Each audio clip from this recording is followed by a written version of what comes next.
l'avis du groupe de travail de l'ONU adopté à sa 89e session du 23 et 27 novembre 2020, le groupe de travail a rendu l'avis au terme duquel la privation de liberté de Brice Lacruche Alianga, Grégory Lacruche Alianga, Patricia Christian-Tanaza, Julien Ngogo Ono et Georges Ndemega Eko est arbitraire en ce qu'elle est contraire aux articles 9 et 10 de la Déclaration universelle des droits de l'homme et aux articles 9 et 14 du Pacte international relatif aux droits civils et politiques et relève des catégories 1 et 3.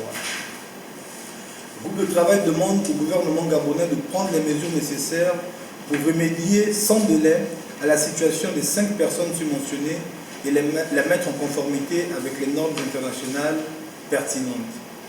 Il estime que, compte tenu de toutes les circonstances de l'affaire, la solution appropriée consisterait à libérer immédiatement les 5 personnes subventionnées et à leur accorder un droit exécutoire, une indemnisation et d'autres réparations conformément au droit international.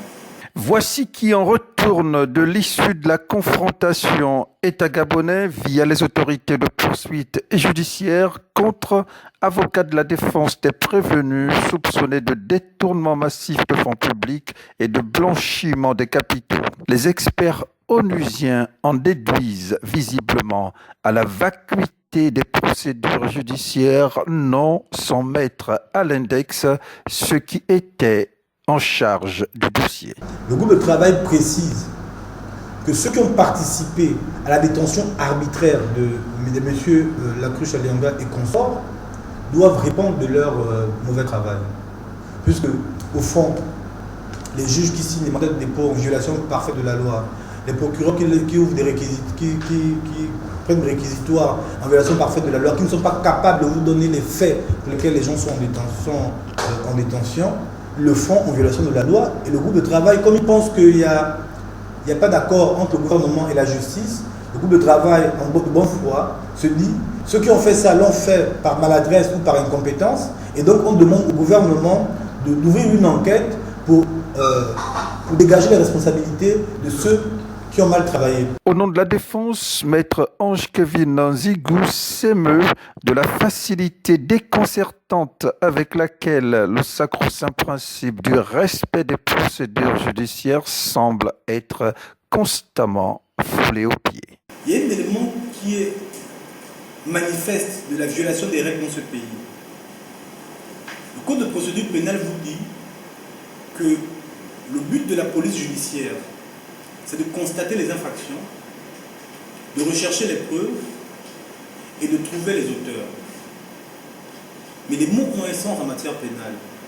Constater l'infraction, il faut qu'elle existe au moment où la police judiciaire agit, trouver les preuves et les auteurs.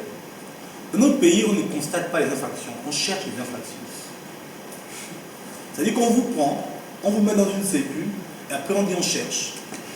Même quand on n'a pas trouvé l'infraction, on vous dit, on vous renvoie quand même devant un juge ou devant une juridiction, et puis on va chercher après l'infraction. Voici un an, on cherche encore les éléments constitutifs de l'infraction de détournement et de blanchiment concernant Brice Lacruche Alianga et les autres.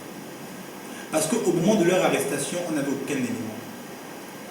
Je ne suis pas en train de dire, parce que je ne sais pas ce qui s'est passé, je ne suis pas au sommet de l'État ni dans les arcanes du pouvoir, pour savoir comment ils géraient leur argent. Mais si tant est qu'il y a eu des infractions, pourquoi on n'arrive pas à les établir, pas trouver les auteurs? Les auteurs, c'est après. Il y a 3 étapes, nous dit le code. D'abord, vous constatez l'infraction. J'ai demandé une fois au juge d'instruction de me dire quelle est la ligne budgétaire qui a été imputée du détournement imputé à Brice Lacruche Alianga. Elle m'a répondu, non, j'ai demandé de convoquer le directeur général du budget, qu'il nous explique par quel mécanisme cet argent a disparu. Elle m'a dit, ah non, on ne peut pas faire ça. Bon. Si le directeur du budget n'est pas interrogé, si le trésorier n'est pas interrogé, on parle de quel détournement? Comment vous, au B2 ou à la DGR, vous imaginez qu'il y a des détournements alors que les responsables qui gardent la caisse de l'État ne vous disent rien? Donc il faut d'abord que l'infraction existe. Donc, parce qu'elle existe, je peux la constater. Ensuite, on va rechercher les preuves et les auteurs. Or, dans notre pays, et en l'espèce, vous allez voir dans la décision, ils reviennent largement dessus, on peut arrêter des gens au faciès. On a vu Ange avec une voiture. On ne sait pas si ça existe, il peut avoir gagné au tiercé. On dit, ah non, il n'est pas gagné au tiercé, lui c'est un voleur, on le met en détention. Mais sur la base de quoi il a la détention? Et c'est parfois ceux qui se mettent en détention parce qu'il y a une grosse voiture ou des voitures plus grosses. Si le rendu des experts de l'ONU venait à ne souffrir de zone d'ombre, Brice Lacruche, Alianga et associés pourraient recouvrer le vent de la liberté d'ici à juillet 2020. Un délai de 6 mois a été fixé au gouvernement gabonais qui, lui-même, pourra voir comment il applique, puisqu'à partir de janvier, il sera membre du Conseil des droits de l'homme. Afin d'y voir un peu plus clair dans cette affaire, les experts onusiens n'excluent pas l'hypothèse de fouler les pieds en milieu carcéral gabonais pour une meilleure prise du pouls de cette vendetta politique. Le groupe de travail demande à venir au Gabon pour voir, d'une part, si ces avis sont respectés, d'autre part, les conditions dans lesquelles les gens sont mis en détention et voir la pratique, si la pratique est conforme à la loi. Parce qu'ils disent que dans ce qu'ils ont comme élément, la pratique n'est pas conforme à la loi. Donc c'est la première fois aussi que le gouvernement, le groupe de travail demande à venir au Gabon.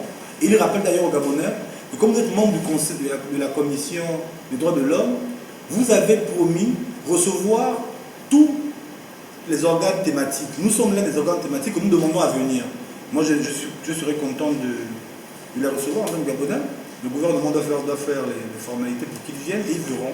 Et ils souhaitent venir justement pour voir si leurs décisions leurs avis sont appliqués.